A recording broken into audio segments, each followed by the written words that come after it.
Hello everyone, welcome back to International Business Classes. In this class 2 of chapter 2, we are going to start the difference between international trade and international business. ಈ ಒಂದು ವಿಡಿಯೋದಲ್ಲಿ ಅಂತಾರಾಷ್ಟ್ರೀಯ ವ್ಯಾಪಾರ ಮತ್ತು ಅಂತಾರಾಷ್ಟ್ರೀಯ ವ್ಯವಹಾರದ ನಡುವಿನ ವ್ಯತ್ಯಾಸದ ಬಗ್ಗೆ ತಿಳ್ಕೊಳ್ಳೋಣ. So before moving on to difference between international trade and international business, let us see what is the meaning of international trade. International trade is selling of goods and services from one country to other or throughout the world. Every country undertakes trade through exporting or importing the goods and services. In simple words, exporting or importing goods and services from one country to other country is called as international trade. So it only trade involves only buying and selling of goods and services, that is exporting and importing. So ಅಂತಾರಾಷ್ಟ್ರೀಯ ವ್ಯಾಪಾರ ಅಂದ್ರೆ ಅಂತಾರಾಷ್ಟ್ರೀಯ ವ್ಯಾಪಾರವು ಒಂದು ದೇಶದಿಂದ ಇನ್ನೊಂದು ದೇಶಕ್ಕೆ ಅಥವಾ ಪ್ರಪಂಚದಾದ್ಯಂತ ಸರಕು ಮತ್ತು ಸೇವೆಗಳ ಮಾರಾಟವಾಗಿದೆ. ಪ್ರತಿಯೊಂದು ದೇಶವು ಸರಕು ಮತ್ತು ಸೇವೆಗಳನ್ನು ರಫ್ತು ಮಾಡುವ ಮೂಲಕ ಅಥವಾ ಆಮದು ಮಾಡುವ ಮೂಲಕ ವ್ಯಾಪಾರವನ್ನು ಕೈಗೊಳ್ಳುತ್ತದೆ ಅಂತ ಹೇಳ್ಬೋದು. ಸೊ ಅಂತಾರಾಷ್ಟ್ರೀಯ ವ್ಯಾಪಾರ ಅಂದ್ರೆ ಕೊಂಡುಕೊಳ್ಳುವುದು, ಮಾರಾಟ ಮಾಡುವುದು. ಸೊ ಯಾವ್ದ್ರ ಮೂಲಕ? ರಫ್ತು ಮತ್ತು ಆಮದು ಮಾಡುವ ಮೂಲಕ ಒಂದು ದೇಶದಿಂದ ಇನ್ನೊಂದು ದೇಶಕ್ಕೆ ಈ ಒಂದು ವ್ಯವಹಾರ ಅಂದ್ರೆ ವ್ಯಾಪಾರ ನಡೆದಾಗ ಅಂತಾರಾಷ್ಟ್ರೀಯ ವ್ಯಾಪಾರ ಅಂತ ಅನ್ಸ್ಕೊಳ್ಳುತ್ತೆ. ನಾವು let us see what is the difference between international trade and international business. So already we have studied what is international business. So we have studied what is the scope of international business, what are the modes of entering international business, all these things we have studied. Now let us see what is the difference between international trade and international business. So first thing we'll see on the basis of definition, what is the difference. International trade refers to the import and export of goods and services across the international boundaries of the nation.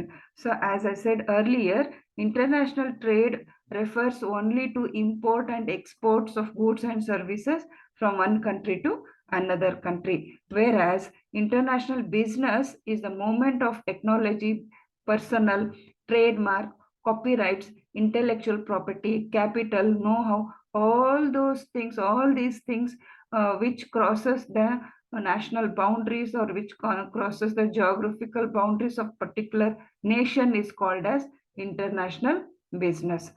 So ಅಂತಾರಾಷ್ಟ್ರೀಯ ವ್ಯಾಪಾರವು ರಾಷ್ಟ್ರದ ಅಂತಾರಾಷ್ಟ್ರೀಯ ಗಡಿಗಳಲ್ಲಿ ಸರಕು ಮತ್ತು ಸೇವೆಗಳ ಆಮದು ಮತ್ತು ರಫ್ತುಗಳನ್ನು ಸೂಚಿಸುತ್ತದೆ. ಸೊ ಅಂತಾರಾಷ್ಟ್ರೀಯ ವ್ಯಾಪಾರ ಅಂದ್ರೇನು? ಸರಕು ಮತ್ತು ಸೇವೆಗಳ ಮಾರಾಟ ಆಗುತ್ತೆ. ಎದ್ರ ಮೂಲಕ ಅಂದ್ರೆ ಆಮದು ಮತ್ತು ರಫ್ತು ಮಾಡುವುದರ ಮೂಲಕ ಒಂದು ದೇಶ ಇನ್ನೊಂದು ದೇಶಕ್ಕೆ ಸರಕು ಸೇವೆಗಳನ್ನು ಮಾರಾಟ ಮಾಡುವಂತ ವ್ಯವಸ್ಥೆ ಇಲ್ಲಿ ಇರುತ್ತೆ. ಆದ್ರೆ ಅಂತಾರಾಷ್ಟ್ರೀಯ ವ್ಯವಹಾರ ಅಂತ ಬಂದಾಗ ಇಲ್ಲಿ ಇದರ ಒಂದು ವ್ಯಾಪ್ತಿ ಜಾಸ್ತಿ ದೊಡ್ಡದಾಗಿರುತ್ತೆ. ಇದು ತಂತ್ರಜ್ಞಾನ, ಸಿಬ್ಬಂದಿ, ಟ್ರೇಡ್ ಮಾರ್ಕ್, ಹಕ್ಕು ಸಾಮ್ಯಗಳು, ಬೌದ್ಧಿಕ ಆಸ್ತಿ, ಬಂಡವಾಳ, ಜ್ಞಾನ ಇತ್ಯಾದಿಗಳ ಚಲನೆಯನ್ನು ರಾಷ್ಟ್ರದ ಅಂತಾರಾಷ್ಟ್ರೀಯ ಗಡಿಗಳಲ್ಲಿ ಹೊಂದಿದೆ. ಸೊ ಇದರೆಲ್ಲ ಒಂದು ದೇಶದಿಂದ ಇನ್ನೊಂದು ದೇಶಕ್ಕೆ ಚಲನೆ ಆಗಿರುತ್ತೆ. ಆದ್ರೆ ಅಂತಾರಾಷ್ಟ್ರೀಯ ವ್ಯಾಪಾರದಲ್ಲಿ ಬರೀ ಆಮದು ಮತ್ತು ರಫ್ತುಗಳ ಮೂಲಕ ಅದೇ ಒಂದು ಮೋಡ್ ಆಫ್ ಎಂಟ್ರಿಯನ್ನ ಇದು ಇನ್ಕ್ಲೂಡ್ ಮಾಡುತ್ತೆ. ವೇರಸ್ ಇಂಟರ್ನ್ಯಾಷನಲ್ ಬಿಸ್ನೆಸ್ ಅಲ್ಲಿ ಅದು ಜಾಸ್ತಿ ಮೋಡ್ಸ್ ಇದಾವೆ. ನಿಮ್ಗೆ ಗೊತ್ತಿದೆ ಡಿಫ್ರೆಂಟ್ ಮೋಡ್ಸ್ ಆಫ್ ಪ್ರವೇಶ ಮಾಡುವ ವಿಧಾನಗಳು ಯಾವ್ಯಾವ ಅಂತ ಗೊತ್ತಿದಾವೆ. ಅವೆಲ್ಲ ಇದರಲ್ಲಿ ಇಂಟರ್ನ್ಯಾಷನಲ್ ಬಿಸ್ನೆಸ್ ಅಲ್ಲಿ ಕನ್ಸಿಡರ್ ಮಾಡಬಹುದು. ವ್ಯಾಪ್ತಿ ಅಂತ ಬಂದಾಗ, ಸ್ಕೋಪ್ ಅಂತ ಬಂದಾಗ, the scope is very narrow the international trade. That is it only includes export and import, that is the part of which is the part of international business. So international business also includes import and export and other modes of entering, whereas the import and export is considered as international trade. So the scope is very small or very narrow, ಬಹಳ ಕಿರುದಾದ ಸಂಕುಚಿತವಾಗಿರುವಂತ ಒಂದು ವ್ಯಾಪ್ತಿ ಆಗಿರುತ್ತೆ. ಅಂದ್ರೆ ಮಾರಾಟ ಮಾಡೋದು, ಖರೀದಿ ಮಾಡೋದು, ಇದ್ರ ಮೂಲಕ ಆಮದು ಮತ್ತು ರಫ್ತು ಮಾಡೋದ್ರ ಮೂಲಕ ಈ ವ್ಯಾಪಾರ ನಡೆಯುವಂಥದ್ದು. ಇದು ಒಂದು ಅಂತಾರಾಷ್ಟ್ರೀಯ ವ್ಯವಹಾರದ ಒಂದು ಅಂಗ ಅಥವಾ ಒಂದು ಪಾರ್ಟ್ ಆಗಿರುತ್ತೆ ಅಷ್ಟೇ. ಆದರೆ ಅಂತಾರಾಷ್ಟ್ರೀಯ ವ್ಯವಹಾರ ಅಂದ್ರೆ international business it includes wider, it is very wide, larger part of business activities, includes all types of modes of entering international business, including import and export. So ಇದರ ವ್ಯಾಪ್ತಿ ಬಹಳ ವಿಶಾಲವಾಗಿರುವಂಥದ್ದು. ಅಂತಾರಾಷ್ಟ್ರೀಯ ವ್ಯವಹಾರದ ವ್ಯಾಪ್ತಿ ಜಾಸ್ತಿ ವಿಶಾಲವಾಗಿರುವಂಥದ್ದು. ಅಂತಾರಾಷ್ಟ್ರೀಯ ವ್ಯಾಪಾರಕ್ಕಿಂತ ಹೆಚ್ಚಿನದೊಂದು ಒಂದು ವ್ಯಾಪಾರ ಅದು ಒಳಗೊಂಡಿರುತ್ತೆ ಅಂತ ಇಲ್ಲಿ ಹೇಳ್ಬೋದು. Next is modes of entering international business. So in international trade, it includes only two modes, that is import or export. Whereas in international business, it includes all modes like franchising, licensing, FDI, portfolio, management contract, contract manufacturing, turnkey project, foreign direct investment. There are many modes of entering international business which I have studied in chapter 1. Whereas international trade includes only two modes, that is import or export. And ವಿಧಾನಗಳು ಯಾವ್ಯಾವು ಅಂದ್ರೆ ಇನ್ನೊಂದು ದೇಶಕ್ಕೆ ನಾವು ಪ್ರವೇಶ ಮಾಡೋದಕ್ಕೆ ಯಾವ ವಿಧಾನಗಳಂತ ಬಂದಾಗ ಅಂತಾರಾಷ್ಟ್ರೀಯ ವ್ಯಾಪಾರದಲ್ಲಿ ಕೇವಲ 2 ವಿಧಾನಗಳಿದೆ. ಅದು ಆಮದು ಮೂಲಕ ಅಥವಾ ರಫ್ತು ಮಾಡುವ ಮೂಲಕ ಒಂದು ದೇಶದಿಂದ ಇನ್ನೊಂದು ದೇಶಕ್ಕೆ ನಮ್ಮ ಸರಕು ಸೇವೆಗಳು ಚಲನೆ ಆಗುವಂಥದ್ದು. ಅದೇ ರೀತಿ ಅಂತಾರಾಷ್ಟ್ರೀಯ ವ್ಯವಹಾರದಲ್ಲಿ ನಾವು ಓದಿದೀವಿ ಒಂದು ಚಾಪ್ಟರ್ ಅಲ್ಲಿ, ಫಸ್ಟ್ ಚಾಪ್ಟರ್ ಅಲ್ಲಿ ಬೇರೆ ಬೇರೆ ರೀತಿಯಾದ ವಿಧಾನಗಳಿದಾವೆ, ಜಾಸ್ತಿ ವಿಧಾನಗಳಿದ್ದಾವೆ. ಫ್ರಾಂಚೈಸಿಂಗ್ ಇರ್ಬೋದು, ಪರವಾನಿಗೆ ಇರ್ಬೋದು, FDI ಇರ್ಬೋದು, ಟರ್ನ್ಕಿ ಪ್ರಾಜೆಕ್ಟ್ ಇರ್ಬೋದು, ಪೋರ್ಟ್ಫೋಲಿಯೋ ಇರ್ಬೋದು, ಕಾಂಟ್ರಾಕ್ಟ್ ಮ್ಯಾನುಫ್ಯಾಕ್ಚರಿಂಗ್, ಸೊ ಇತ್ಯಾದಿಗಳಂತ ಒಂದು ಪ್ರವೇಶಾತಿ ವಿಧಾನಗಳನ್ನ ಇದು ಒಳಗೊಂಡಿದೆ ಅಂತ ಹೇಳ್ಬೋದು. ಅದೇ ರೀತಿ when it comes to transaction, only the transaction of exchange of goods and services is considered in international trade, not more than that. Only exchange of goods and services through import and export. Whereas in international business, all types of commercial transaction, like including private as well as government transaction, commercial transaction is also included in international business. ಸರಕು ಮತ್ತು ಸೇವೆಗಳ ವಿನಿಮಯದ ವಹಿವಾಟು ಮಾತ್ರ ಇಲ್ಲಿ ಅಂತಾರಾಷ್ಟ್ರೀಯ ವ್ಯಾಪಾರದಲ್ಲಿ ಇರುತ್ತೆ. ಆದರೆ ಅಂತಾರಾಷ್ಟ್ರೀಯ ವ್ಯವಹಾರದಲ್ಲಿ ಖಾಸಗಿ ಮತ್ತು ಸರ್ಕಾರದಂತಹ ಎಲ್ಲಾ ರೀತಿಯ ವಾಣಿಜ್ಯ ವ್ಯವಹಾರಗಳನ್ನು ಇದು ಒಳಗೊಂಡಿರುತ್ತೆ ಅಂತ ಹೇಳ್ಬೋದು. Next is when it comes to investment, import and export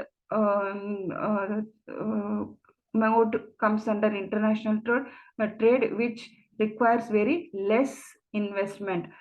Whereas in international business, it requires more investment because it has different modes of entering international business. When you go for turnkey project, when you want to enter through FDI or contract manufacturing or licensing, franchising, for all these things, we require a large amount of capital. So investment will be more in international business. So ಹೂಡಿಕೆ ಅಂತ ಬಂದಾಗ ಅಂತಾರಾಷ್ಟ್ರೀಯ ವ್ಯಾಪಾರಕ್ಕೆ ಕಡಿಮೆ ಹೂಡಿಕೆ ಇರುತ್ತೆ. ಕೇವಲ import and ಎಕ್ಸ್ಪೋರ್ಟ್ಗೆ ಬೇಕಾಗಿರುವಂತ ಹಣ ಅಷ್ಟೇ ಅಲ್ಲಿ ಸೀಮಿತವಾಗಿರುತ್ತೆ. ಹೀಗಾಗಿ ಕಡಿಮೆ ಹೂಡಿಕೆ ಇರುತ್ತೆ. ಆದ್ರೆ ಅಂತಾರಾಷ್ಟ್ರೀಯ ವ್ಯವಹಾರ ಬಂದಾಗ ಹೆಚ್ಚಿನ ಒಂದು ವಿಧಾನಗಳಿದ್ದಾವೆ ಪ್ರವೇಶಾತಿ ಪಡೆಯಕ್ಕೆ ಹೊರ ದೇಶಕ್ಕೆ. ಸೊ ಹೀಗಾಗಿ ಅಲ್ಲಿ ಹೆಚ್ಚಿನ ಒಂದು ಹೂಡಿಕೆ ಬೇಕಾಗುತ್ತೆ, ಕ್ಯಾಪಿಟಲ್ ಜಾಸ್ತಿ ಬೇಕಾಗುತ್ತೆ ಅಲ್ಲಿ. So when it comes to risk, international trade involves very lower risk because investment is lower, the risk also will be lower. Where the investment will be more, the risk will also be more. In international business, risk will be very high because we have put lot of money in international business. So ಅಪಾಯ, ಈ ಅಂತಾರಾಷ್ಟ್ರೀಯ ವ್ಯಾಪಾರದಲ್ಲಿ ಅಪಾಯ ಬಹಳ ಕಡಿಮೆ ಇರುತ್ತೆ. ಹೂಡಿಕೆ ಕಡಿಮೆ ಇರೋದ್ರಿಂದ ಅಪಾಯ ಸಹ ಕಡಿಮೆ ಇರುತ್ತೆ. ಅಂತಾರಾಷ್ಟ್ರೀಯ ವ್ಯವಹಾರದಲ್ಲಿ ಹೆಚ್ಚಿನ ಒಂದು ಹೂಡಿಕೆ ಮಾಡಿರ್ತೀವಿ, ಹಣವನ್ನು ಹೆಚ್ಚಿಗೆ ಖರ್ಚು ಮಾಡಿರ್ತೀವಿ. ಅದೇ ರೀತಿ ಅಲ್ಲಿ ಅಪಾಯ ಸಹ ಹೆಚ್ಚಾಗಿರುತ್ತೆ ಅಂತ ಹೇಳ್ಬೋದು. ನೆಕ್ಸ್ಟ್ ಫಂಕ್ಷನ್ಸ್ ಅಂತ ಬಂದಾಗ, ಕಾರ್ಯಗಳು ಅಂತ ಬಂದಾಗ, it includes only managerial function, that is importing and exporting. It doesn't involve any sort of heavy work there. Only we have to manage the things, what goods are sent and what goods are imported. Those things are to be managed by the people here. Whereas in international business, it includes global manufacturing, managerial, supply chain and management. So there are a number of activities to be done in international business because it involves large number of activities there. So even functions also includes according to the activities undertaken in international business. So ಕಾರ್ಯಗಳು ಅಂತ ಬಂದಾಗ ಇದು ನಿರ್ವಹಣಾ ಕಾರ್ಯವನ್ನು ಮಾತ್ರ ಒಳಗೊಂಡಿದೆ.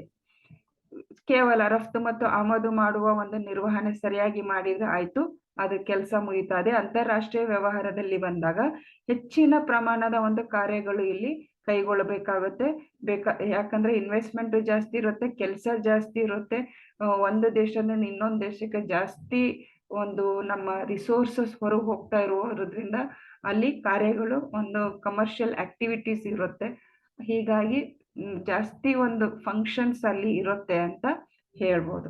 So these are the very easy and simple differences between international trade and international business. So this is all I wanted to tell in this video. I'll be back with theories of international trade in my next topic.